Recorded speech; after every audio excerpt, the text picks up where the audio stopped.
Welcome to the Detroit Sports Room, your home for Detroit sports news and information.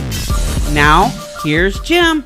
Hey everybody, welcome to the Detroit Sports Room. And who's in the room today? My special guest, Arnie Chapman. And you want to tell us what you do, Arnie? Sure, yeah. Thanks for having me. I host a show called the Football History Dude Podcast. And awesome. My tagline is each week we take you back in time in my DeLorean. We're going to get that baby up to 88 miles per hour and go explore the history or the yesteryear of the gridiron kind of thing. That's amazing. I love your thing in the background. I can see you there and your DeLorean and your Lions jersey, and I love all of that. That is sweet, man. That is sweet. Thank you. That's my my artwork for the podcast. Apparently my flux capacitor is a little bit jacked up there because you can't see all of my words, but it does, I promise you, say the Football History Dude on there. It's that old professor dude. You got to fire that guy. Yeah. Dang, Dr. Emmett Brown. I saw him recently. They had a 85, like bring all the guys back together. Did you see that? Really? No, I didn't see that. You got to go. It's on YouTube. They have, I can't remember the guy's name, but the dude who played the snowman in Frozen, he got together. Okay. Yep. On a Zoom conference call kind of thing. And they got Dr. Emmett Brown, Michael J. I started tearing up and crying when Michael J. Fox was on there because he was actually like able to talk and, you know, have all these like conversations with his old pals and stuff. It's very cool. I would recommend going to check that out. I will do that. Definitely will do that. So we're going to go back in history with the history football, the Football History Dude, and what made you or inspired you to do this? I mean, how did this come up for you?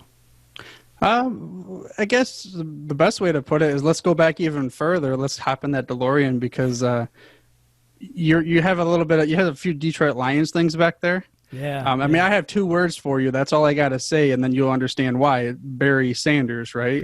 Sanders. I grew up in the Michigan area. I was born in 85. Of course, he was 89. So my entire childhood growing up, it was Barry Sanders. It was Detroit Lions. So I became infatuated with the team, the sport, the game. I didn't need him to become infatuated with the sport because football is in my family's blood. In the show, we always talk about my grandpa because we'll talk on the phone. I mean, this dude's 90 years old this year, and we'll be talking on the phone. And when you answer the phone, it's, are you ready for some football? Even if it's summertime, it doesn't matter what it is. Cool. And then when we hang up, it's always go Lions. It doesn't matter if the season's in check or not. So it's just kind of one of those things that the family, no matter what, we always have something to talk about. And then, of course, fantasy football came into play. So just been a big, huge Lions fan, football fan for, I'm 35 years now. I guess this is getting a little bit up there, huh? It's getting up there, isn't it? Yeah, for me too. I'm not going to say anymore. No. No worries.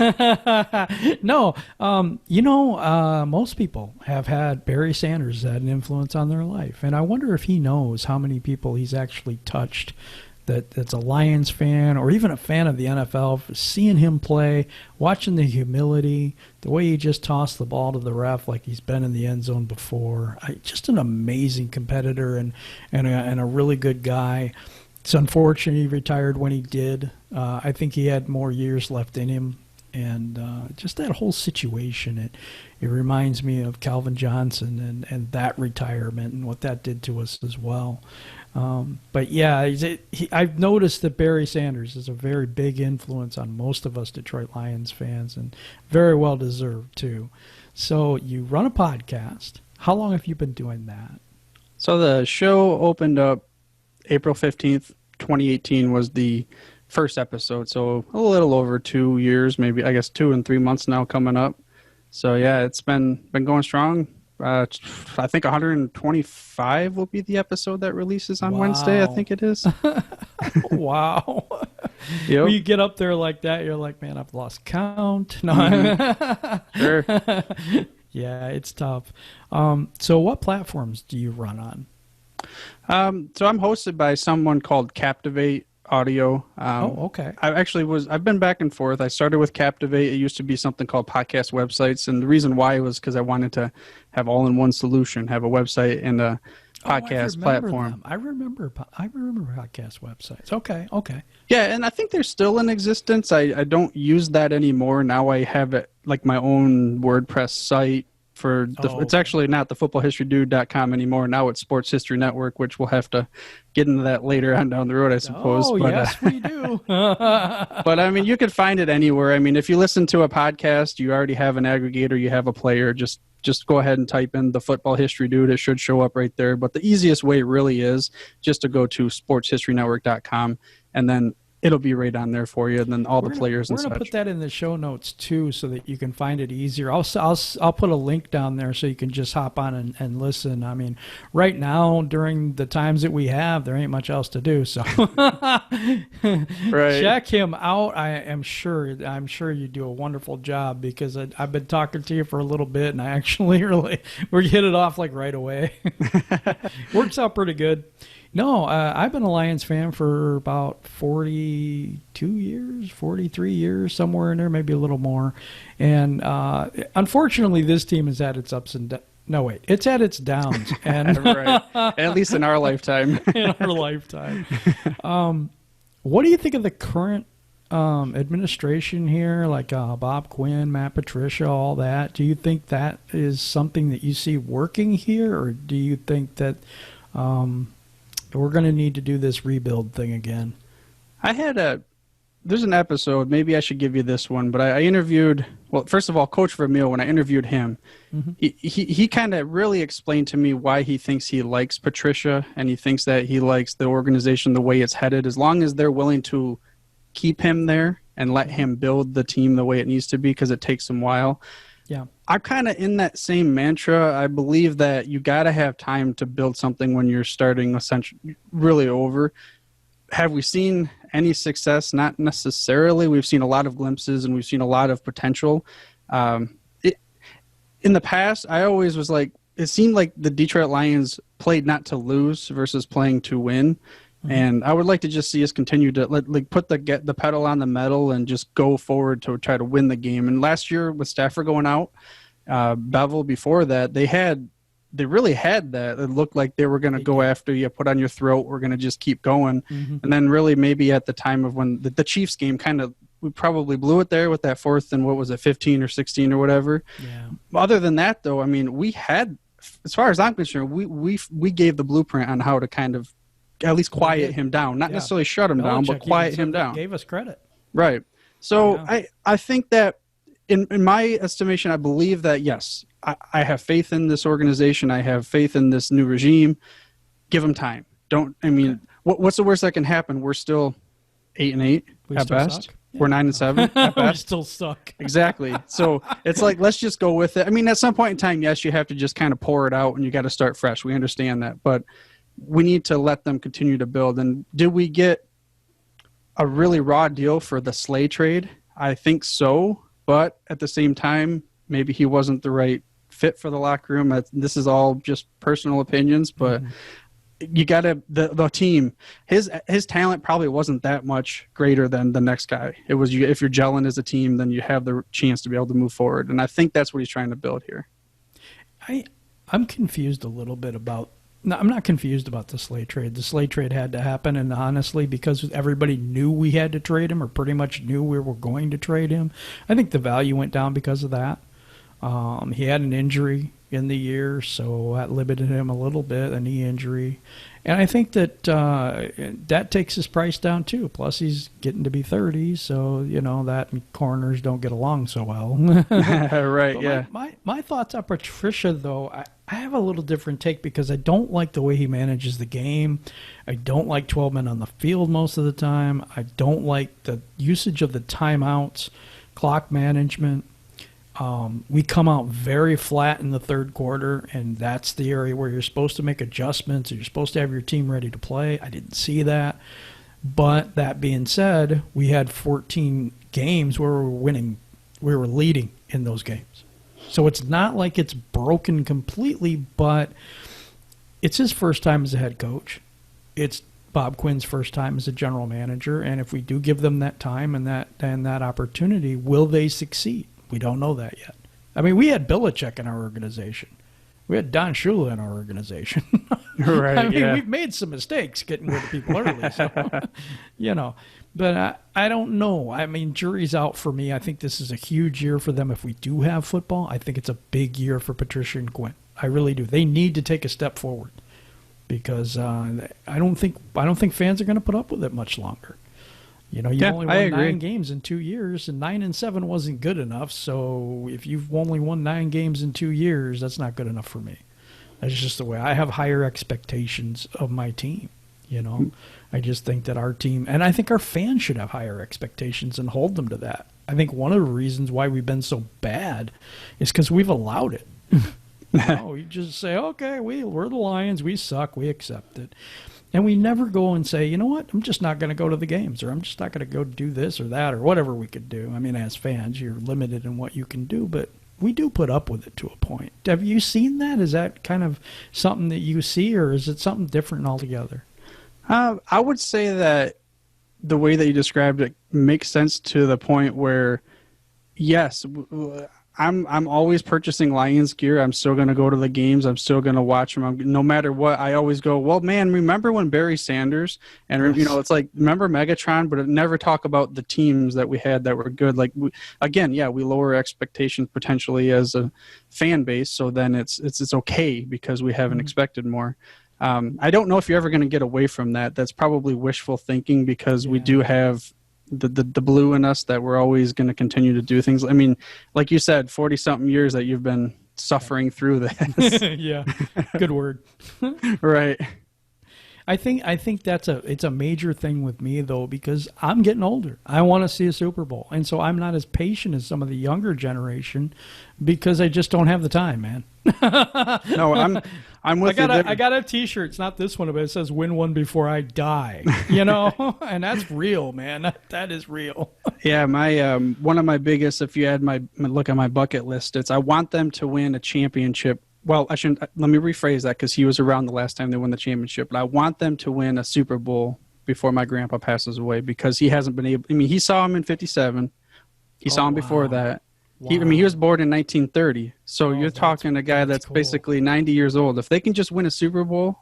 Now, he watches every game. He will sit there. He can barely see. He's got, I don't know what it is with his eyes again, but cataracts maybe or something? Yeah, that might be it. But like he's like glued to the TV. He has his tablet. He's always looking at, you know, I mean, it's about, each word is like this big, but he's looking at everything. He catches up on stuff. And again, it's like we literally answer the phone. Are you ready for some football? And that's what he'll say when you pick it up. He doesn't even know who's calling most of the time. He'll just say that. Then he says, "Go Lions," when he hangs up the phone. I mean, that's what he's all about. So I just want them to win. I love the dedication in our fan base. I never want us to lose that. My suggestion just was, can we expect more out of this team soon so that they can turn a corner or something? You know. No, because I've unfortunately, every year we call it, we drink the blue Kool-Aid, as in this is the new year, and we always, when we get near the end, we say, oh, you know what, it wasn't as bad as it was. What was it, 2008, 2016, whatever year that was. It wasn't as bad as that year. Yep, it was 2008. Yeah, and speaking of that, Stafford, I'll put this out there on the YouTube's verse. I think Stafford is one of the best quarterbacks, but then again, I could be drinking some Kool-Aid there. I think he just needs something. We need to put something around him to keep going forward with it. I did an entire show on this, on how good Stafford really is and what the real problem is. Did you know during his time at quarterback that the running game was rated average now, 26th? Wow. In the league. I did not, but I could imagine. I've watched a lot of games with him behind center. The highest we have ever been is 17th. Was that when Bush was there? Yeah, I think so. I think that was either Bush or Javid Best, but I think it was Bush. I think it was that year. We had, what was it, almost 5 years of no one rushing for over 100 yards. Yeah, it was like a countdown that they always would show on the games, and it's like you feel, especially a guy like me who football history is now in my DNA because of the past 2 years and beyond. It's like it's no longer, that's all it was back in the day, was rushing, and it's almost, you feel like it's not football anymore if you can't even get a rusher to 100 yards. And this DeAndre Swift guy, I don't know anything. I don't know much about college until I get to the pros. What do you think about him? He's faster than Carrion. He has a breakaway speed, not at the level of Jonathan Taylor. That's kind of the guy I wanted out of Wisconsin. But he's shifty. He doesn't get tackled real easily. He's got a sweet spin move. I think he could be better than Carrion Johnson. I do. And that tandem, if they're both healthy and keeping one fresh and bringing one in, oh my goodness. If the offensive line, which is my question mark, by the way, if the offensive line can block and create any holes for these guys, watch out. We will have a running game. How do we not have a good offensive line when they continue to put, perceived capital into the line every year of the past, I don't know how many years it's been? My initial thought, we got TJ Lang, right? And he got injured. He suffered a lot of concussions and injuries and stuff, and that's why he retired. We got Ricky Wagner. He never played up to potential. We drafted. The center guy. Oh no, not Ragnow. The guy that we drafted that went to San Francisco, played in a Super Bowl, and I can't remember his name right now. Me either. But so we drafted him, and then we give up on him. We trade him away. We're not developing talent. We got Frank Ragnow. Awesome center. He's going to be the best center in the league, mark my words. Taylor Decker's average to me. The two guys they got are bevel picks. They got nasty run blockers. And Big V is also a nasty run blocker. The best pass protector is Jonah Jackson. Stenberg is going to take a minute because he needs to get more flexible. He stands up too tall, when he blocks. He had so much strength and power. He's just pushing people around, pancaking people in Kentucky, but he's not going to have that here. And so he's going to have to learn a little better technique, a little better footwork. He's going to have to get with the trainers and stretch and stuff like that so he can lower his center of gravity and get his pad level down lower to be able to block at this level. I think he's going to be good, but I think he's going to take a little bit longer than Jackson will. But I think Vaitai is a step up from Ricky Wagner, especially in the run block. His pass blocking is a little suspect. So you know what? I mean, Stafford, he's going to have to hand the ball off. Because if we don't have a running game this year, he's going to be running for his life. That's the way it is. Because his offense is going to be predicated on the play action and stuff like that. Because defenses are going to have to worry about Kerryon Johnson, DeAndre Swift, to a lesser extent, Bo Scarborough, Ty Johnson, and Jason Huntley. Jason Huntley, don't forget about that name. Because he's explosive, he's fast, he can play the slot, he's a running back by trade, he also is a kick returner. He's one outstanding guy, and he got him in a later round, but still, watch him, he could be something. So we have a pretty good backfield. It's just a question of the offensive line. That's really all it is. It just seems like it goes back to that every year, the offensive line that we talk about. It does, and they keep trying. At least they're trying. You know what I mean? At least they go back and they continue to try, but it is what it is. I hope it turns into the 49ers. It seemed like for 5 years in a row they picked defensive linemen in their first round, and then after a while it all gelled, and then bam, they make the Super Bowl. Hopefully something along those lines happen. I think it could. I do. I mean, if the offense can play as well as we think it can, if we have a running game, Stafford doesn't have to rely on everybody knows he's going to pass. All those pass rushers, they pin their ears back and they just go after Stafford. I mean, what else are they going to do? Because we can't run the ball. I mean, obviously, we're one-dimensional. We get two-dimensional. Think of what Stafford did last year. He's on pace for 5,000 yards last year, and he still didn't have a running game. Mm-hmm. Imagine if he had a running game and he wasn't running for his life all the time. Play action deep, play action this and that, roll out maybe. I mean, there's a lot of possibilities right now if you have any semblance of a running game. I just don't think he's had it. And another thing, the average defense for him was 21st. Yeah, it's just during those years. Always playing from behind too, it seemed like. Yep. No, you don't get all those comebacks if you're not playing from behind. Yeah, exactly. 28 career comebacks. Mm-hmm. At fourth quarter comebacks. That's crazy. That's just too many. You know, you can't. But it's like all these people that hate Stafford. It's like, run him out of town. Let's get the next guy. You know what? We're still looking for the next Barry Sanders. Yeah. You know how long it took us to get a quarterback? Yeah. I don't need to talk much about Stafford anymore. Again, he's my guy. Me too. I don't want us to worry about all that. Let's worry about everything else that needs to be fixed. Let's keep him upright, and like you said, let's get a running game, and that's how we keep him upright. I can't figure out why we want to get rid of him. He's only 32 years old, and they're talking like he's on his last leg. Let's get him out. Let's find the next quarterback. And I'm like, what are you talking about? Right. I don't understand it either. So in your podcast, how have you evolved over the time that you've been doing your thing? I heard you said you're gonna transition to something new or something, or. Oh yeah. So I guess the genesis of the podcast really was a solo show. I started off.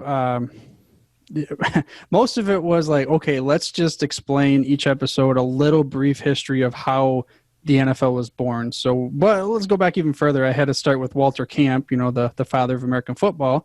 And then from there, I just really kept going along, chugging each week with various solo episodes, really narrative style. And then I had Upton Bell. Does the name Burt Bell ring a bell? Do you know that name at all? Okay, no. So Burt Bell was really the first great commissioner of the NFL a long time ago. He was the founder of the Philadelphia Eagles. That's probably better to tell you that. Okay. So he was the founder of the Philadelphia Eagles. Then he was the commissioner. He really was responsible for TV rights coming in. He was the founder of the NFL draft. All these things that made him the great commissioner of the league. Upton Bell is his son. So Upton was also. So Burt Bell passed away. The story happens because he was the Eagles owner for a while. He was also the Steelers owner, and Art Rooney and him were buddies. And at a game between the Steelers and the Eagles, in the middle of the game, after a touchdown by one of his players or one of the players on the team, he has a heart attack, passes away, like at the game watching his two teams. At the time, Carol Rosenblum was the owner of the Baltimore Colts, not the Indianapolis Colts. And again, they were buddies because all of them, it's a buddy system in the league. Upton Bell got a job working for the Colts. This happens to be the same time when you mentioned the guy, Don Shula was there. He was the head coach there. This is in the transition after Weeb Eubanks left. Don Shula comes in, gives him a chance, this young kid, Upton Bell, to be first a scout. So he went around the country as a scout, and then he moved into player personnel, and then he went into ultimately I want to say the title was director of player personnel, but I could be getting that wrong. So he was in charge of the entire draft. So he did that for the Baltimore Colts. Then he went in to become the GM at the time, the youngest GM for the Boston Patriots. They were in transition. Wow. He was the one that recommended, again, this isn't 100% confirmed, but everything I could find, he's the one that recommended, why are we calling them the Boston Patriots when you're moving them out of Boston? Why not call them the New England Patriots? So this guy, and then he wrote a book. It's called, I can't remember what it's called right now. It's something about like he was in the league, from the birth of the league. I have to go out and get the book right now, but he was there from I think it's called like the creation of the NFL or something like that. He randomly reached out to me because I had all these solo episodes. One of them was on his father, Burt Bell. Reached out through my website. Said, hey, I heard this. He's 90 years old, by the way. So he's he reached out, called him a voicemail, and I get this voicemail from this random guy. I'm like, who is this dude? You did an interview on my father, or you did a episode on my father. Why don't you bring me on your show and I'll talk about my book and everything? And because I was there at the creation of the NFL and all this other stuff. And I'm like, so I'm doing some Google searching and I'm like, oh, okay. Didn't think I was going to do interviews because, the imposter syndrome. I never even thought about it. I'm like, I don't even know how would I talk to somebody? You and I are talking right now. That's pretty cool. But so yeah, he reached out to me, and that was in April of 2019. No, it had been March of 2019. The episode went live. It was about a year after I started doing interview episodes, and since I've been almost all interview episodes. So give me some names. Who have you had on your show? A lot of it would be authors because I'll reach out to football history experts. I had Coach Dick Vermeil was on the show. That's amazing. You remember the movie Invincible with Mark Wahlberg? Yes. So I had the guy that movie was about, Vince Papale. Oh, I brought him on the show. I had Jim really cool. Jim McMahon for you. I got him to say "Go Lions" on my show. Yeah, on my episode, you'll hear Jim McMahon go Lions for me. Oh, that's cool. Yeah, and then who else would David Baker, the president of the Hall of Fame, would be another one. Wow. Just all these. That's So as a Lions fan, this is a little bit before your time, but speaking of the 57 championship team, I went and I got Gene Cronin, who was a player for the Lions at the time, just to get his take. He told a really cool story of the time when they were in San Francisco, right before that. So they won that game before they came back to Detroit to play against the Browns, and they were playing. They were down. I'm not going to get it quoted right here, but they were down, let's say like 24-6 or something at halftime. And he said the coach at the time got up, and this is like back in the old school days where like they could hear each other in the locker rooms. It's like basically high school locker rooms. And the coach gets up. I was going to give you a big speech, but you hear what they think of you. And then he just sat down, and apparently he said that everybody, just the way that they got up and they went out, and they ended up coming back and winning. Coming back home to Detroit, he tells this really cool story of all the fans. He says it was the craziest thing in the world. I've got all these Detroit fans, and this is back when it was at Briggs Stadium, so it's a little bit different than it is now. Yeah. Sitting out in these big old cans, these oil drums. This is 1957. It's freezing out there. He's like, they were sitting there with their thing. I was going into work, and then he just said that it was just the craziest thing to see that this many people, going back to what you said before about Lions fans are almost crazy to a fault, that they were out there waiting in line for 2 days to get these tickets to what would end up being the championship game. And he told me going back to the running game, how they devised a strategy to stop Jim Brown, potentially the greatest running back of all time, unless you're a Detroit Lions fan. So it was even Barry Sanders' dad says that he is the best of all time. Yeah, and I mean that gets me just a second. Sorry, I had a frog in my throat. So you're all right. He talks about this story, and I'm like, well, what was your strategy? And he said, and I'm on the phone, so I can't really tell. I wish I could see his eyebrows perk up when he would have told the story. But he goes, son, you don't stop Jim Brown. We just said, how do we take the long gainers away or something like that? And it was just, that was their strategy. It's just like with Barry Sanders. You're not going to stop him. You just hope that he doesn't, make sure he doesn't break 3 off versus 2 or 1 or something like that. And it's just pretty cool. So, I mean, just all these different guests. And then, a lot of them, like I said, are authors. And there's something called the Pro Football Researchers Association. I had their president on just so I could kind of talk about how that started. And then like there's a guy he's the football historian at NFL Films, Chris Willis, and all these different type of historians and things like that somehow can tell a story of how it happened. Chris Landry is an old scout. He's the one that hired worked with Nick Saban and Bill Belichick in Cleveland. So then he still gives them reports and things. So he kind of broke down. That's a cool episode. I said, okay, pretend I'm a quarterback and you're scouting me. He went through like the coolest 10 minutes of, does Arnie have this? Does he have that? Does he I was like blown away at, and he just rattled it off the head, like how he looks for a player. So of course I had him tell me what Megatron was like when he scouted him. And he just said by far the best player I had scouted up to that time. So he was amazing. Oh, and last week, it won't be until 2 weeks from now. I have one of the Hall of Fame voters, Clark Judge, and just those types of guys. And I asked him, I'm going to leave the teaser bomb there for you, but ask him if he thinks he's if Megatron's a first ballot Hall of Famer. Oh, I totally believe that.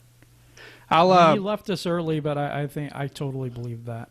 The only thing I can think of, you said it. He left us early, and he was never on really winning teams. But again, if you're looking at the player versus the team, Clark Judge gave me some good information from a Hall of Fame voter's point of view as far as how they look at things. When is this coming out? Do you know? So what's today? The 15th? No, today's the 11th. I'm sorry. The 15th is the day that my episode's coming out. My bad. The next one. Oh, hey, I should plug my show. The Football History Dude comes out every Wednesday. The podcast. Wednesday. The 15th and 22nd are going to be a 2-part interview with Neil Rosendahl. He's the author of. This year they opened up what they call the 2020 Centennial class, because the NFL is going to be exactly 100 years old, September 17th, 2020, because it was born in an auto showroom with Ralph Hay and Jim Thorpe. I'm sure you know Jim Thorpe's name. Jim Thorpe, yep. September 17th, 1920. So they were going to have, unfortunately, I don't think they're going to have it, a huge celebration, and they were going to have a separate inauguration where they were going to have what they call the Centennial class. And one of the players that are going to be inducted is someone who many thought in the football history world has been what's the best way? Snubbed is the word that always gets used, but I don't know if that's not the right word, I don't think. But we'll just use that. He's been snubbed from the Pro Football Hall of Fame for many years. Duke Slater was one of the first African American players in the NFL, period.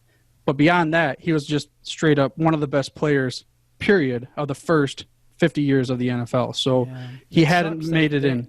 They actually postponed the this one till next fall. Your thoughts on if we're going to have a season this year, amidst everything that's going on? I think that there's too much money at stake, if nothing less. I think, and I know you said you're not sure if they're going to have one, but I think that they will somehow find a way to have a season that at least is played on TV because of how much money is at stake for that.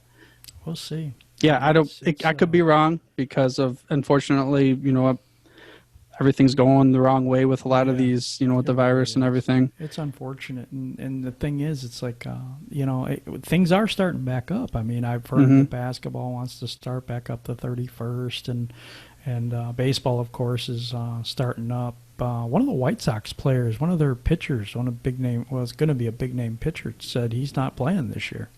Just because of what's going on? Michael Kopech. And I was like, wow. That's a big name so far. And, it's one of their draft trades, or somebody they traded for. I think it was in the Chris Sale trade, if I'm not mistaken. Or one of those big trades they made a few years ago. So we'll see how that goes. I mean, that's another thing. NFL players have voted to not play a preseason at all. The NFL's only cut it down by 2. Is there going to be some sort of a work stoppage because the players are just afraid of playing the game? Yeah, and that is very potential. I mean, that's another guy I had on my show back in, I don't even know. There's just been so many, but he was speaking of player stoppages, that's why it makes me think about it. He was the one in charge of setting up all the picket lines in 82 and 87 for the big strikes. He was the main trusted legal counsel for 40 years for the NFLPA. So when they went into the courts, he was the main guy that was there, Richard Berthelsen, and he was actually the executive director for a while. And we didn't actually talk anything about this, but we talked a lot about player contracts and how the NFLPA views it. And if you were to tell me, well, I think that Mahomes is way overpaid, he would kind of counterpoint that with his viewpoint on why he believes that there is no such thing as overpaying if someone's willing to pay that kind of deal. I agree with that in some ways. It's just like with regular goods and stuff like that. It's what you're willing to pay for it. Our money ain't worth nothing, so right. It's only worth what someone will take for whatever you want. It's just a tool of exchange, basically. But the Lions this year have a couple of people that I'm kind of thinking they may be getting rid of or trading or something like this. What do you think of the futures of Marvin Jones? Maybe not this year, but next year, Kerryon Johnson. Well, can I say let's take my DeLorean to the future and see if Kerryon Johnson gets hurt again?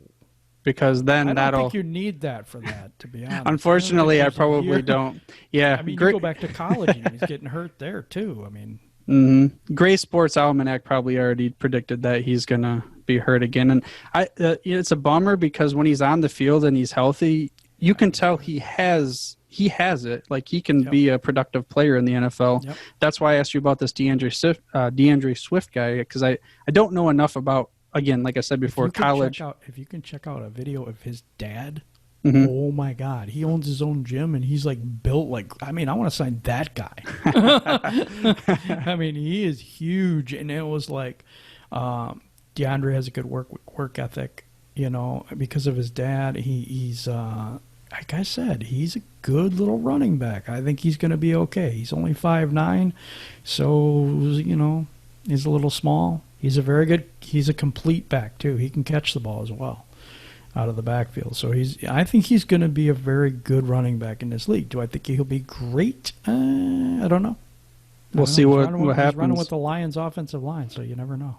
I'm just about to say that we'll see what happens with this line. Who is this comp coming in the draft and now? Who? Who was DeAndre Swift? Like, who did they compare him to? Like, the current players that I would know? I don't know. Okay. That one I don't know. Sorry.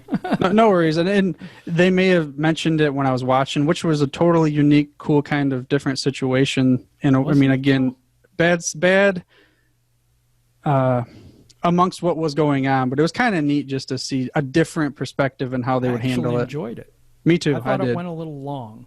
Yeah, it did. On that the third day, and covered I think 4 or 5 hours of it before we decided, okay, the last 2 picks don't matter for us. We're out. You know. Right. Yeah. No, it was a long day. I only watched the first round. I mean, live because I thought it was unique and it was cool to go inside all of the coaches and GM's homes and, well, Jerry Jones and his yacht, but that stuff like that. But other than that, I didn't watch it. I was hosting it for the Detroit Sports Alliance, were you? which I'm a part of. And, I was on my channel on YouTube for that day.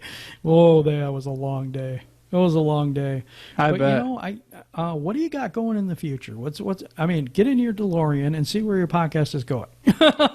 Well, you know, in the future, I'm interviewing John Madden, Barry Sanders, and all these other guys. Yeah. No, but the future of the podcast really kind of transforms into, it's still the podcast standalone, but recently I've created something called the Sports History Network. Nice. It's something that I wish I had when I first started in the podcast space. And it's not just for podcasts. It's for YouTube channels. It's for bloggers. It's for really any kind of sports history content creators that what I call, I'm giving them their home field advantage. It's a sports history network. It's their own platform essentially that they can come on. And then, so the 3 podcasts that I have on there right now, they're to be on my own.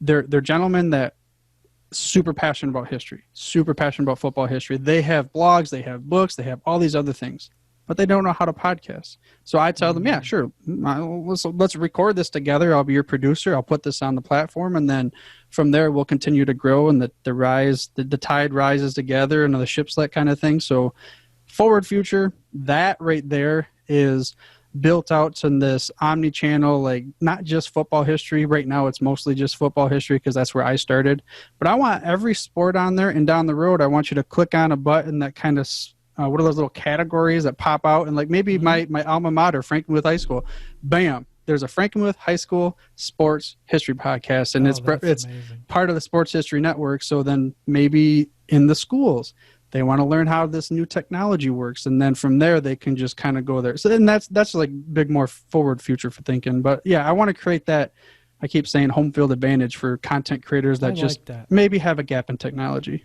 You see, it shows you have a heart for other people and you want to help them succeed, and people that have been there and done that with books and and different forms of communication. You want to get them into the podcasting industry to help them get their message to people who consume their content via podcast.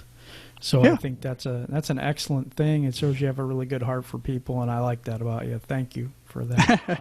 Yeah, sure, no worries. It's been a really cool interview. I think I could talk to you all day and all night, but unfortunately they're sleeping sometime in my future, I think. Yeah, I didn't even realize what time it was. It's 8 o'clock almost. Jeez almighty. I know, isn't it? It's crazy. But yeah, I appreciate you being on today. And is there anything else you want to leave everybody with today? I'll just give you the floor. I would say that right now, I mean, unfortunately, we don't have live sports. There's so much out there as far as the history of pick your favorite sport, pick your favorite team, pick your favorite player, whatever you have you. I'm pretty sure if you Google it, you're going to find something. And just dive into it. You know, whether it's a podcast, it's going on YouTube, it's reading blogs. I mean, there's so much content that's out there. Just give yourself a chance to go look into it. And a lot of people go, I don't care about history. I don't care about what happened. I only care about right now. You're going to find an appreciation for the game, the sport, the team, or the player that you've grown to love because of the people that came before them and who helped build it. I mean, when I started finding how the NFL was built and the struggles they overcame. And every year they had different teams. It was like, just draw a hat. Was it 10 teams? Was it 8? Was it 12? Was it 17? Was it these little tiny towns, or was it a bunch of them? And, you know, it was one of these things where you grew. I love football. It's and probably too much, probably because that's one reason why I don't watch other sports, because football is my passion. NFL particularly, that's all I focus on. I probably wouldn't be around too much if I watched the other ones, but it grew as far as an appreciation for the game and how it's grown because of looking at the past. And of course, I think it's Abraham Lincoln maybe that said, if we don't look back at our past, we're doomed and destined to repeat itself, or something along those lines. I don't really know. I've heard the quote before, though. Yeah, and I don't mean like a doom and gloom type of thing, but at the same time, it's like there's things that they've found that have not worked out right. They made some changes. Let's continue to move forward with it, and let's just make a bigger, better game and a bigger, better place for everybody to have their own say in it. So I would say that ties into Sports History Network, because like I said, I want to create this home field advantage for everybody. It's the person that has passion for their own sports history, team, sport, whatever it is, and they just don't know that technology. Come over to me, sportshistorynetwork.com. We'll help you get figured out. We'll help you start your own blog. We'll help you start your own podcast, your YouTube channel, whatever have you will. We'll go over there and help you out. That sounds amazing. We'll have a link in the description for you. And I want to have you back on at some point to do some other stuff. It would be pretty cool to have you on the channel and stuff. I appreciate you being here, and thank you. We're out. Oh, no worries. I was